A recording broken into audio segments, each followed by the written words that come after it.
Corona महामारी से जहां देश में हाहाकार मचा हुआ है, राहत की बात यह है कि आज थोड़ी सी राहत मिली है क्योंकि मामले कम आए हैं। लेकिन जिस तरह से देश में ऑक्सीजन और दवाइयों की किल्लत हुई है, ऐसे में तमाम लोग अब जो है मदद के लिए आगे आ रहे हैं। और मुंबई की अगर बात करें तो मुंबई में अंधेरी इलाके में एक ऐसी शख्सियत जो हमेशा लोगों की मदद के लिए आगे आते हैं, चाहे वो किसी भी परिस्थिति में हो। लेकिन आज जो परिस्थिति है, इसके लिए खुद प्रधानमंत्री नरेंद्र मोदी ने लोगों से आगे आने की बात कही है, युवाओं से आगे आने की बात कही है, ताकि लोगों की मदद हो सके। क्योंकि आज हर कोई परेशान है। कोरोना महामारी ने पूरी तरीके से अपना पैर पसार लिया है। दूसरी लहर की जो कहर है वो काफ़ी भयावह है। ऐसे में एकता मंच द्वारा लोगों को मदद दी जा रही है, चाहे वो ऑक्सीजन सिलेंडर की बात हो, एम्बुलेंस की बात हो, इन तमाम तरह की चीज़ों की मदद की जो है एकता मंच जो है आगे आया है। और उसके अध्यक्ष हमारे साथ हैं अजय कौल सर, जो प्रिंसिपल हैं। उनसे जानते हैं सर, सबसे पहले तो एकता मंच द्वारा जो कार्य है काफ़ी सराहनीय है। किस तरह का कार्य चल रहा है? देखिए, एकता मंच की यही कोशिश रही है कि जहाँ जहाँ लोगों को ज़रूरत है, चाहे वो ब्लड की ज़रूरत हो, एम्बुलेंस की ज़रूरत हो, सिलेंडर्स की ज़रूरत है, स्टीमर्स की ज़रूरत हो, जहाँ जहाँ लोगों की आवश्यकता के अनुसार एकता मंच अपना कार्य कर रहा है। आज जिस तरह से हर वार्ड वाइज आपने टारगेट किया है कि इस वार्ड में जो है सहायता केंद्र खोले जाएंगे, कितने सहायता केंद्रों का उद्घाटन इस समय हुआ है एकता मंच के माध्यम से? लगभग अभी ये 10वां हमारा सहायता केंद्र था और आते दिनों में और 5-6 सहायता केंद्र हम लोग शुरू करेंगे। उसके साथ साथ अलग अलग जो गतिविधियां हैं या जो जो प्रोजेक्ट्स हैं वो हम लोग कर रहे हैं। किस तरह से मदद कैसे लोगों तक पहुंच रहे हैं एकता मंच? क्या कांटेक्ट है किस तरह से? क्योंकि आज लोग परेशान हैं, सिलेंडर ऑक्सीजन सिलेंडर नहीं है, दवाइयों के लिए लोगों की किल्लत है, अस्पताल में बेड नहीं है। तो किस तरह से एकता मंच लोगों को मदद करेगा? देखिए, जैसे आपको पता होगा कि होम क्वारंटाइन लोगों के लिए आज पिछले 15-20 दिनों से जो होम क्वारंटाइन लोग हैं, जो घर के बाहर नहीं निकल सकते हैं, जिनको दिक्कत हो रही है, उन लोगों के लिए एकता मंच द्वारा खाना दोनों समय का घर घर पहुंचाया जा रहा है। तो ये लोगों की कठिनाइयाँ हमारे ध्यान में आई। उसके अलावा कूपर हॉस्पिटल में रोज़ सुबह शाम जितने भी कोविड पेशेंट्स के रिलेटिव्स हैं जो बाहर बैठते हैं, उनके लिए भी दोनों टाइम के खाने का प्रबंध किया गया है। अगर कोई भी कांटेक्ट करना चाहे तो एकता मंच से कैसे कांटेक्ट करे? एकता मंच का नंबर सब जगह लोगों तक अलग अलग ग्रुप्स के ज़रिए लोगों तक पहुंचाया गया है। और अगर आप देखें, जहां जहां सहायता केंद्र खुले हैं वहां न वहां लोगों को हमने हेल्पलाइन नंबर्स दिए हैं। सिर्फ ये अंधेरी वर्सोवा विधानसभा है या पूरी मुंबई के लिए? देखिए, एकता मंच कोई इतनी बड़ी तो ऑर्गेनाइजेशन नहीं है, लेकिन लोगों के जो हमारे वॉलंटियर्स हैं उनमें वो जज्बा है लोगों के बीच रहकर काम करने का। और यही कोशिश कर रहे हैं कि कम से कम अंधेरी और वर्सोवा कॉन्स्टिट्यूएंसी में हम काम करने की कोशिश कर रहे हैं। जिस समय इस वक्त सबसे बड़ा हथियार अगर कोरोना से बचाव का टीकाकरण माना जा रहा है, लेकिन मुंबई जैसे शहर में दवाइयों का अभाव और लोग परेशान है, क्या कहेंगे? एक तरफ तो सरकार ये कहती है कि ज़्यादा बढ़ चढ़ के लोग टीका लगवाएं, लेकिन जब लोग जाते हैं टीकाकरण केंद्र पे दवा ही नहीं है।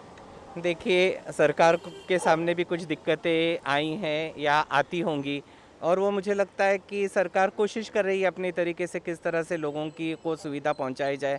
क्योंकि मुझे लगता है पहले उन्होंने 45 एंड अबव एज ग्रुप के लिए शुरू किया, अब उन्होंने 18 टू 45 ग्रुप के लिए शुरू किया। तो ये चीज़ें दिक्कतें तो थोड़ी आती ही रहेगी। तो मेरे को लगता है कि आते दिनों में सरकार ने आश्वासन दिया है कि सभी लोगों को वैक्सीनेशन हो जाएगा। जिस तरह से लोग वैक्सीनेशन के लिए डर भी रहे हैं, लोग बढ़ चढ़ के आगे नहीं आ रहे हैं, कई बार लोग बीमारी की वजह से तरह तरह के जो है भ्रम है लोगों को, ऐसे लोगों से किस तरह से अपील करेंगे टीकाकरण के लिए? देखिए, आज एक बहुत अच्छा न्यूज़ मैंने सुबह ही पढ़ा कि जो क्लेरिक्स हैं, जो रिलीजियस हेड्स हैं, वो खुद घरों में जा जाके लोगों को ये समझाने की कोशिश कर रहे हैं कि किस तरह से वैक्सीनेशन दिया जाए और किस तरह से लोगों ने वैक्सीनेशन लेना चाहिए, जिसकी वजह से वो इस बीमारी से बच पाए। तो ये लोगों का जो समाज में अपनी एक पोजीशन रखते हैं, ये उनका कार्य है कि वो घरों घर में जाके लोगों को समझाएं। सर, एक सवाल थोड़ा हट के, क्योंकि इस समय जहां लोग बीमारी से परेशान हैं, लोग मर रहे हैं, ऐसे में कई बार ऐसा भी देखा गया कुछ राजनीतिक नेता जो है अपनी राजनीतिक रोटी भी सेकने से पीछे नहीं आ रहे। क्या कहेंगे ऐसे नेताओं को? देखिए, मैंने कल भी अपने इंटरव्यू में कहा कि अब ये राजनीति जो कहते हैं पॉलिटिक्स, ये पॉलिटिक्स खेलने का वक्त नहीं है। कि लोग इतनी कठिनाइयों से गुजर रहे हैं कि जिनके घरों में जो आपत्ति हुई है, जिन जो घरों में लोगों ने अपने नज़दीकी लोगों को खोया है, उनके ऊपर क्या बीत रही है। मुझे लगता है हर पॉलिटिशियन ने उनकी जगह पे जाके सोचना चाहिए कि उनके ऊपर क्या बीत रही है। और इलेक्शंस जब आते हैं, जब लोग पॉलिटिक्स का वक्त आता है, तो मुझे लगता है हर पार्टी अपने आप में सक्षम है कि उस वक्त वो पॉलिटिक्स खेलें, तो वो बहुत अच्छी बात है। लेकिन आज लोगों की जो स्थिति है, लोगों की जो हालत है, उसके साथ पॉलिटिशियंस ने नहीं खेलना चाहिए। और मेरी सभी पॉलिटिशियंस और सभी पार्टियों से एक ही गुजारिश है कि अपने मतभेद भूलकर लोगों की सेवा में लग जाइए, क्योंकि जैसे आपको पता है, क्योंकि सिर्फ पॉलिटिक्स ही नहीं, समाज सेवा भी ये सर्वश्रेष्ठ धर्म है। तो लोगों ने अपनी पर्सनल राइवलरीज भूल के लोगों की सेवा करना चाहिए। काफ़ी बड़ी बात जी। खाना बांटने और ऑक्सीजन देने जाते हैं उनके किस तरह से करते, क्योंकि लोग कोविड की डर से घर से बाहर नहीं निकल रहे हैं, ऐसे में आप लोग खाना बांटने और जाते हैं तो कितनी दिक्कत कठिनाइयाँ होती हैं?